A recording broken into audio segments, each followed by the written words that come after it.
요한일서 7번째 마지막 말씀이고요. 코이노니아의 능력은 기도입니다 라는 제목으로 같이 말씀을 나누기를 원합니다. 여러분, 사도 요한이 에베소에 있는 성도들에게 오늘 이 요한일서 편지를 마무리하면서 이 편지를 쓰고 있는 목적에 대해서 13절에 이야기합니다. 내가 하나님의 아들의 이름을 믿는 너희에게 이것을 쓰는 것은 너희로 하여금 너희에게 영생이 있음을 알게 하려 함이라. 지난주에 이야기했던 것처럼 도미티안 황제 당시에 예수를 믿는다는 것은 그리스도인들에게 박해와 고난과 희생과 순교를 각오하는 일이었습니다. 순교의 잔이 언제 찾아올지 모르는 이 불안하고 두려운 상황에 있는 성도들에게 하나님이 그들을 강하게 붙잡아 주시는 소망을 이야기하고 계시는 거예요. 그것이 무엇입니까? 예수 이름을 믿는 너희에게는 영원한 생명이 있다는 거죠. 이 생명의 핵심은 코이노니아입니다. 이 땅에서도 그리고 영원한 하나님의 나라에서도 하나님과의 코이노니와 하나님과의 그 사귐을 누릴 수 있는 것. 이 사귐은 우리에게 생명을 주고요, 이 사귐은 우리에게 참된 기쁨을 줍니다. 이 사귐이 있기 때문에 세상에 보여지는 것들, 세상에 보여지는 사람들을 부러워하지 않을 수 있다라는 거예요. 왜요? 하나님으로부터 오게 되는 기쁨과 만족과 평안이 우리에게 있기 때문에. 요한일서가 들려주고 있는 이 사귐의 중요성은 이 시대를 살아가고 있는 우리에게도 마찬가지인 것 같습니다. 왜 그렇습니까? 이것이 변하지 않는 신앙의 본질이기 때문이에요. 오늘 말씀은 이 코이노니아를 강력하게 만드는 영적인 방법에 대해서 말씀하고 있습니다. 이 영적인 방법은 오늘 말씀의 핵심 단어와 굉장히 긴밀하게 연결되어 있는데, 여러분 오늘 본문을 읽을 때 가장 많이 반복되는 단어가 무엇일까요? 구하라입니다. 구하라. 14, 15, 16절. 재미있는 것은요, 오늘 본문을 내용의 흐름상 14절과 15절, 그 다음에 16절과 17절로 구분을 나눌 수가 있는데, 이 두 단락의 공통 분모가 있어요. 그게 구하라입니다. 즉 사도 요한은 이 편지의 마지막에 성도들에게 뭘 요청하는 걸까요? 너희가 기도하기를 요청하는 것이죠. 왜 그렇습니까? 이 기도하는 것이 코이노니아를 이루는 방법이에요. 사귐의 능력이 되고 사귐의 방법이 되기 때문입니다. 이 능력을 경험했던 사도 요한이 그냥 피상적으로 그 에베소 공동체의 성도들에게 기도합시다, 기도가 힘입니다 라고 말하는 게 아니에요. 기도의 정확한 방향성과 그 사귐을 위한 구체적인 방법을 오늘 제시하고 있습니다. 하나님과의 사귐의 능력이 되는 것이 기도입니다. 14절을 자세히 보게 되면요, 하나님과의 사귐에 있는 성도들에게 주어지는 것이 있어요. 뭘까요? 담대함이라고 이야기합니다. 이 담대함이 사전적 의미로는 뭐예요? 쓸개가 크다는 표현이에요. 두려워하지 않는 용감함, 자신감, 대담함을 이야기합니다. 그런데 오늘 성경이 이야기하고 있는 이 담대함은 우리의 마음과 정신의 강함을 이야기하는 게 아니에요. 백석대에서 신약학을 가르치시는 최영삼 교수님이 요한일서에 나타나는 이 담대함을 이렇게 설명하십니다. 담대함, 파레시아는 막힘없는 소통이 일어나는 코이노니아를 표현하는 특징적인 용어이다. 코이노니아에서 담대함은 하나님과 그 아들과의 지속적인 사귐을 통해 의로우신 그분을 알고 사랑하고 닮아간 결과로 생기는 친밀한 상태를 가리킨다. 여러분, 성도들에게 있는 이 담대함은 무엇입니까? 하나님과의 사귐, 하나님과의 사랑의 관계 가운데에 생겨나는 영적인 힘이라는 거예요. 우리가 예수 안에 거할 때에 하나님은 우리에게 담대함을 주세요. 요한일서 2장 28절, 자녀들아 이제 그의 안에 거하라. 이는 주께서 나타나신 바 되면 그가 강림하실 때에 우리로 담대함을 얻어 그 앞에서 부끄럽지 않게 하려 함이라. 담대함을 얻게 되는 전제는 다른 것에 있지 않다라는 거예요. 그 전제가 어디 있습니까? 예수 안에 있는 성도들, 자녀들에게 있다라는 것이죠.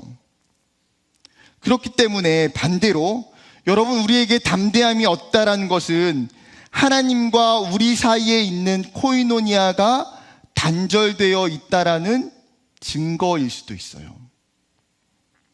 믿음이 좋은 장로님들, 믿음이 좋은 권사님들을 보면 한결같은 특징이 무엇일까요? 이 영적인 담대함이 있다는 거예요. 어려운 상황 속에서도, 고난 속에서도 낙심하지 않고 웃음을 잊지 않고 기뻐할 수 있는 것, 그것은 하나님이 주시는 영적인 담대함 때문이에요. 제가 처음 서울에 올라와서 서울에 있는 한 교회의 청년부에 등록해서 다녔습니다. 당시 제가 다니고 있는 교회의 담임 목사님은 나이가 굉장히 많으셨고 보수적이고 사실 굉장히 엄격한 스타일이었어요. 이제 막 20살인 저에게 있어서 담임 목사님은 어려운 관계예요. 그래서 저기 멀리서 보면 멀리서 그냥 인사하는 관계. 그런데 청년부의 한 선배 누나가 담임 목사님이 나타나면 너무나 친근감 있게 인사를 하는 거예요. 어느 날 보면 또 두 분이서 굉장히 이런저런 이야기를 열심히 하는 모습을 볼 때가 많아요. 그리고 청년부의 어떤 이야기들, 요구사항들을 담임 목사님께 이 누나가 이야기하면 종종 반영이 되는 것들을 보게 됩니다. 왜 그럴까요? 한참이 지나서 알고 난 사실은 이 누나가 담임 목사님 딸이에요. 아버지와 딸이라는 그 사귐의 관계 때문에 담임 목사님이라고 해도 어렵지 않은 거예요. 소통에 두려움이 없는 거죠. 여러분, 영적으로도 마찬가지입니다. 하나님과의 코이노니아가 내 삶에 이루어지게 될 때에 우리는 담대하게 된다는 거예요. 그리고 이 담대함은 우리가 하나님께 드리는 이 기도에 굉장히 큰 영향력을 끼치게 돼요. 우리의 기도가 응답되는 역사가 일어나게 되는 거예요. 여러분, 그렇다고 해서 아무거나 구한다고 우리의 기도가 응답이 될까요? 그렇진 않아요. 오늘 본문에 보게 되면 하나님과의 그 사귐의 기도에서 중요한 두 가지 원칙을 이야기합니다. 첫 번째 원칙은 하나님의 뜻을 구해야 한다는 거예요. 요한일서 5장 14절 같이 읽어볼까요? 시작.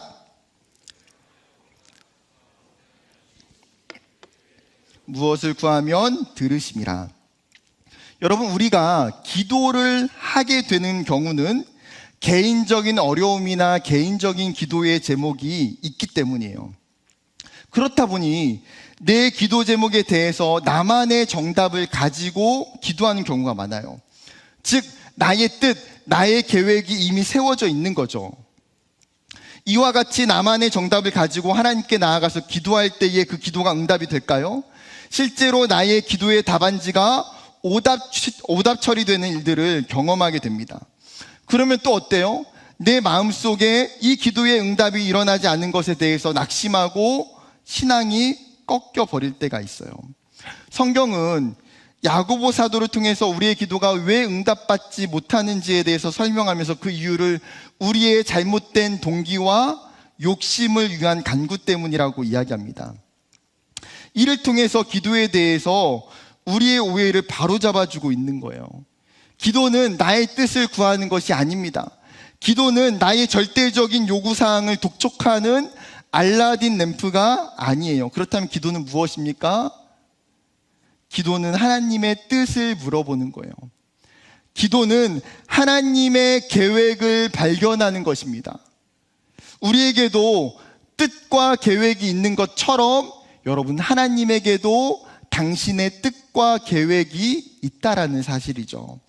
요한복음 6장 38절에 보게 되면 내가 하늘에서 내려온 것은 내 뜻을 행하려 함이 아니요 나를 보내신 이의 뜻을 행하려 함이니라. 예수님께서 인간의 육체를 입으시고 이 땅에 성육신 하셨던 것은 나의 뜻을 이루려고 했던 것이 아니라 하나님의 계획이 있기 때문에 그 하나님의 계획을 이루고자 함이다라고 예수님이 말씀하고 계세요. 하나님의 뜻에 따라 예수님의 구속 사역이 계획되어져 있다는 것이죠. 중요한 것은 무엇입니까? 예수님과 동일하게 삶의 우선순위가 하나님께 있을 때의 그 삶은 하나님의 뜻을 구하는 영적인 반응이 가능하다는 거예요. 이것이 기도에서도 동일하게 적용이 되죠. 여러분, 예수님께서 제자들과 최후의 만찬을 하신 후에 그 제자들을 데리고 기도하러 겟세마네 동산에 올라가십니다. 잠시 후면 대제사장과 장로들이 그 보냈던 군병들에 의해서 붙잡히고 그들에 의해서 채찍과 고난을 받고 십자가에 달려 죽으실 것을 예수님이 분명 알고 계셨어요. 예수님은 당연히 인간의 육체를 입으셨기 때문에 그 십자가의 잔이 얼마나 고통스러운지도 알고 계셨어요. 그렇기 때문에 기도하면서 그 예수님의 한편에 있는 마음이 무엇입니까? 이 십자가의 잔이, 이 십자가의 사건이 나에게 지나갈 수만 있으면, 하나님 지나갈 수만 있으면 지나가게 해주세요. 그러한 마음이 예수님에게도 있었다라는 거예요. 그런데 예수님은 온 마음을 다해서 기도하는 것이 무엇입니까? 14장 35절과 36절 마가복음, 조금 나아가사 땅에 엎드려 될 수 있는 대로 이때가 자기에게서 지나가기를 구하여 이르시되 아빠 아버지여, 아버지께는 모든 것이 가능하오니 이 잔을 내게서 옮기시옵소서. 그러나 나의 원대로 마시옵고 아버지의 원대로 하옵소서 하시고, 나의 뜻이 아니라 아버지의 뜻대로. 예수님은 자신의 뜻을 내려놓고 하나님의 뜻을 구하시는 거예요. 하나님의 뜻을 구하는 이 기도는 결코 쉬운 것이 아니죠. 철저하게 자기를 부인하고 나의 뜻을 완전히 하나님께 순종하는 정말 끊임없는 몸부림과 겸손이 있어야 내 뜻이 아니라 하나님의 뜻이 가능해요. 사랑하는 청년 여러분, 우리가 기도할 때의 가장 좋은 기도는 무엇입니까? 우리의 인생의 출제자가 되시는 하나님의 의도와 뜻을 구하는 거예요. 하나님의 그 마음과 생각을 깨닫는 것, 그로 인해서 내가 하나님께 적어놓고 있는 이 기도의 제목이 하나님이 나를 위해서 기도하고 계시는 그 기도의 제목과 일치하는 것, 이것이 100점짜리 기도이고 하나님이 기뻐하시고 들으시는 기도라는 거죠. 청년의 때 인생의 가장 중요한 순간들을 우리는 보내고 있어요. 그렇다 보니까 여러분, 얼마나 많은 기도 제목들이 있습니까? 간절히 원하는 기도의 제목들이 있어요. 그것들을 전부 내려놓고 기도하지 말라는 것이 아니에요. 내 중심의 일방적인 나의 뜻을 원하는 그 기도의 제목이 이제는 하나님 앞에서 방향이 바뀌어야 된다라는 거예요. 하나님께서 우리에게 먼저 그의 나라와 그의 의를 구하라고 말씀하셨던 것처럼 내 기도 속에서 하나님의 뜻을 찾고, 하나님, 나를 향한 하나님의 계획이 무엇입니까? 하나님, 내 상황과 문제 가운데에 하나님이 원하시는 길은 무엇입니까? 하나님의 뜻을 알려주세요. 우리가 끊임없이 내 생각과 내 뜻보다 그 하나님의 뜻 앞에 엎드려 기도하길 원해요. 그럴 때에 하나님이 우리의 모든 상황과 우리의 모든 문제와 어려움을 아시기에 그 기도를 들으시고 가장 좋은 길로 인도하시고 가장 선한 길로 허락해 주시는 그 하나님을 경험하게 될 줄 믿습니다. 두 번째 원칙은 하나님의 응답하심을 믿어야 한다는 거예요. 요한일서 5장 15절 말씀 같이 읽어보겠습니다. 시작. 우리가 무엇이든지 구하는 바를 들으시는 줄을 안즉 우리가 그에게 구한 그것을 얻은 줄을 또한 아느니라. 여러분, 사귐의 관계는 그 사귐을 통해서 그 사람의 존재와 성품과 특징을 점점 알게 돼요. 이런 거죠. 이 사람을 오랫동안 경험해 보니까 이 사람이 온유해서 내가 잘못해도 화를 잘 내지 않는구나. 이 사람은 사랑이 많고 나의 필요를 잘 채워줄 수 있는 사람이구나. 이 사람은 시간을 굉장히 중요하기 때문에 항상 미리 와서 기다려주는 사람이구나. 비슷하게 하나님과의 그 코이노니아가 있는 사람도 무엇을 알까요? 하나님의 존재와 하나님의 성품을 알고 경험하게 된다라는 거예요. 이 사귐이 지속될수록 하나님 안에 있는 성품들, 하나님의 영원하심, 하나님의 신실하심, 하나님의 인자하심, 하나님의 사랑이 많으심, 하나님의 의로우심 등 그 모든 하나님의 성품과 존재가 믿어지고 하나님이 일하시는 방식을 신뢰할 수 있게 되는 거예요. 그렇기 때문에 이 사람에게는 무엇이 있습니까?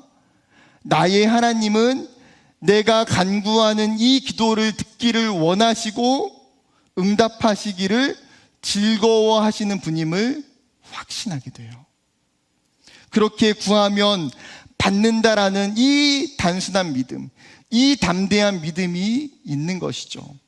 그러나 반대로 하나님과의 코이노니아가 없는 사람의 경우는 어떤 마음이 들까요? 하나님이 내 기도를 들으실까? 내 기도가 정말 응답될 수 있을까? 기도한다고 이루어지겠어? 하나님과의 그 사귐의 얕은 관계 때문에 그로부터 오는 의심, 하나님의 능력과 응답에 대한 불신이 그에게 있어요. 그래서 기도를 해도 강력하게 요청하지 못해요.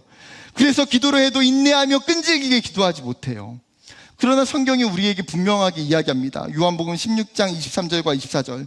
그날에는 너희가 아무것도 내게 묻지 아니하리라. 내가 진실로 진실로 너희에게 이르노니 너희가 무엇이든지 아버지께 구하는 것을 내 이름으로 주시리라. 지금까지는 너희가 내 이름으로 아무것도 구하지 아니하였으나 구하라. 그리하면 받으리니 너희 기쁨이 충만하리라. 하나님이 무엇을 우리에게 말씀하십니까? 너희가 구하면 반드시 응답된다고 이야기해요. 구하면 주시리라, 구하면 받으리라 말씀하시죠. 여러분, 쉽게 예를 들어서 이런 거예요. 친구가 일주일 후면 생일을 맞이합니다. 그래서 물어봐요, 친구에게. 너 생일인 날인데 받고 싶은 선물이 뭐가 있냐? 생일을 당한 친구가 텀블러를 받고 싶다고 이야기해요. 그래? 내가 이번에 너 생일날 텀블러를 내가 사줄게. 그렇게 약속을 합니다. 그런데 다음날 시간이 지나서 생일인 친구가 그 친구에게 전화해요. 물어요. 야, 너 정말 내 생일날 텀블러 사줄 거야? 너 선물 정말 줄 거야? 그래, 내가 줄 거야. 걱정하지 마. 전화 끊어요. 다음날 또 전화해요. 야, 혹시 정말 줄 거니? 안 주는 거 아니야? 준다니까? 여러분, 선물을 준다고 해도 믿지 못하는 이 친구의 반응을 보고 선물을 하고 싶은 이 친구가 어떤 마음이 들겠습니까? 하고 싶어도 안 주고 싶은 마음이에요. 텀블러를 주는 게 아니라 텀블러로 때리고 싶은 마음. 너 왜 믿어? 내가 준다는데.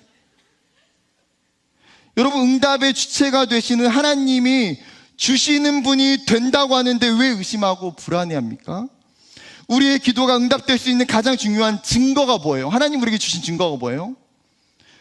그 요한복음 16장에 말하는 것처럼 예수님께서 우리가 아는 기도의 중보자가 되시기 때문이에요. 우리의 기도 소리가 공허하게 하늘에 날리지 않을 것은 그 예수님이 우리의 모든 기도를 하나님 앞에 온전하게 상달해 주실 것이기 때문이에요. 그 예수님의 십자가의 죽으심으로 말미암아 우리가 하나님 앞에 직접적으로 기도하는 것이 가능하기 때문이에요. 이 예수님이라고 하는 영적인 통로, 이 확실한 보증으로 말미암아 우리가 응답받을 수 있는 거예요. 하나님이 분명히 약속하고 계시죠. 신실한 응답의 약속, 그로 인해서 충만한 기쁨을 누릴 것에 대한 약속을 우리는 받았어요. 그리고 그 약속을 믿고 기도해야 돼요. 예수님께서 마가복음 11장에 이렇게 말씀하십니다. 23절과 24절. 내가 진실로 너에게 이르노니 누구든지 이 산더러 들리어 바다에 던져지라 하며 그 말하는 것이 이루어질 줄 믿고 마음에 의심하지 아니하면 그대로 되리라. 그러므로 내가 너희에게 말하노니 무엇이든지 기도하고 구하는 것은 받은 줄로 믿으라. 그리하면 너희에게 그대로 되리라. 여러분, 산이 옮겨져서 바다에 던지워진다는 것은 불가능한 일을 표현하는 거예요. 그런데 이 불가능한 일이 이루어질 수 있는 것은 무엇입니까? 그것을 하나님이 하시기 때문이에요. 내가 하는 것이 아니라 나의 삶을 인도하시고 내 삶을 이끌어 가시는 그 하나님을 믿기 때문에 그 의심 없이 그 하나님께 기도하기 때문에 그대로 이루어진다는 거죠. 여러분, 하나님은 우리가 믿음 없이 기도하기를 원치 않으세요. 기도의 사람이었던 조지 뮬러에 대한 이야기입니다. 어느 날 하루는 구화원을 운영하던 뮬러에게 큰 어려움이 생겼어요. 오늘 먹을 양식 이후에 아무것도 없는 거예요. 당장 시간이 촉박하고 다급한 상황 속에서도 그는 전혀 내일을 걱정하지 않습니다.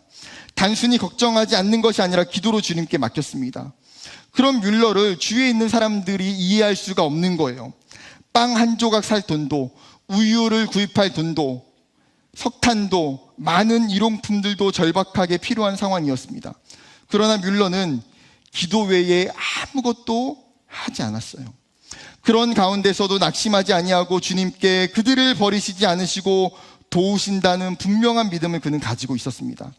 날이 저물어 저녁이 되었는데도 여전히 필요한 양식과 물품들이 들어오지 않았습니다. 그날 밤에 한 자매를 통해서 케이크를 받게 돼요. 어떤 사람은 결국 기도했더니 이게 다야라고 실망할 수 있지만 뮬러는 이 케이크 선물을 힘을 얻어서 더욱 기도에 힘쓰게 됩니다. 하루 동안 들어온 액수를 계산해 보니까 내일 고아들에게 먹이기는 부족했어요. 적어도 내일 오전 9시까지는 모든 필요가 채워져야만 했습니다. 뮬러는 지금의 상황을 바라보지 않고 오직 주님의 풍성하심만을 의뢰하며 기도합니다. 그러던 중 날이 밝았습니다. 뮬러가 일어나서 과연 주님이 보내주신 것이 있는가 보기 위해 고아원에 도착했는데 기적이 일어나요. 바로 2분 전에 한 형제가 직장을 가는 도중에 고아들이 생각나서 3파운드의 금화를 가지고 온 것입니다. 그리고 그것을 통해서 수많은 고아들을 무사히 양식을 공급을 할 수 있게 돼요. 사랑하는 청년 여러분, 그냥 기도하는 것과 믿고 기도하는 것은 완전히 다른 기도예요. 그렇다면 여러분이 많이 기도하잖아요. 여러분의 기도는 어떻습니까? 내 기도가 습관적으로 형식적으로 하는 그냥 기도입니까? 아니면 하나님에 대한 그 확실한 믿음을 가지고 드리는 그 기도입니까? 여러분, 우리가 기도할 때에 그 기도에 우리의 마음의 중심이 명확하길 원해요. 하나님, 내가 어떤 것을 기도하든, 하나님, 내가 큰 것을 기도하든 작은 것을 기도하든 이 또한 하나님이 이루실 줄 믿습니다. 하나님, 내가 가능한 것을 기도하든 불가능한 것을 기도하든 그것 또한 하나님이 이루실 줄 믿습니다. 내 대학의 진학의 문제, 내 직장의 취업의 문제, 내 삶에 있는 과정의 어려움의 수많은 문제들까지 우리가 주 앞에 기도할 때에 하나님, 믿음 없이 기도하는 자가 되지 않게 하시고 내가 믿으며 기도하는 자가 되게 하여 주시옵소서. 그럴 때에 그 믿음에 하나님이 역사하실 줄 믿어요. 여러분, 그 믿음으로 기도하는 저와 여러분 되기를 주님의 이름으로 축복합니다. 말씀을 맺으려고 합니다. 2학기가 시작되고 8주간의 새벽 프로젝트를 시작했어요. 정말 많은 청년들이 함께 기도하고 함께 예배했어요. 그리고 2학기가 시작되면서 중보기도팀이 기도 제목을 받아서 여러분 한 사람 한 사람을 위해서 중보하고 기도했어요. 여러분, 우리가 이렇게 하는 이유가 무엇입니까? 이것이 하나님이 가장 기뻐하시는 일이기 때문이에요. 이것이 하나님과의 코이노니아, 이웃과의 코이노니아를 이루는 방법이고 하나님의 능력이 되기 때문이에요. 여러분, 그렇기 때문에 우리가 기도해야 돼요. 여러분, 그렇기 때문에 그 기도를 통해서 하나님을 더 가까이 경험하고 그 기도를 통해서 우리와 멀어졌던 형제들 가운데에 우리가 사랑을 가지고 나아가야 돼요. 하나님이 여러분들에게 물으실 거예요. 너는 어떻게 기도하고 있니? 너는 그 사람을 위해서 무엇을 기도하고 있니? 여러분, 하나님이 물으시는 그 물음 가운데에 우리가 그 주님 앞에 정말 기쁨으로 하나님, 제가 믿음으로 기도했는데 하나님이 정말 믿음대로 응답해 주셨어요. 하나님, 제가 정말 이웃을 위해서 기도했더니 하나님 생명의 열매를 주셨어요. 주님 감사합니다. 그 간증이 저와 여러분에게 있기를 주님의 이름으로 간절히 축복합니다.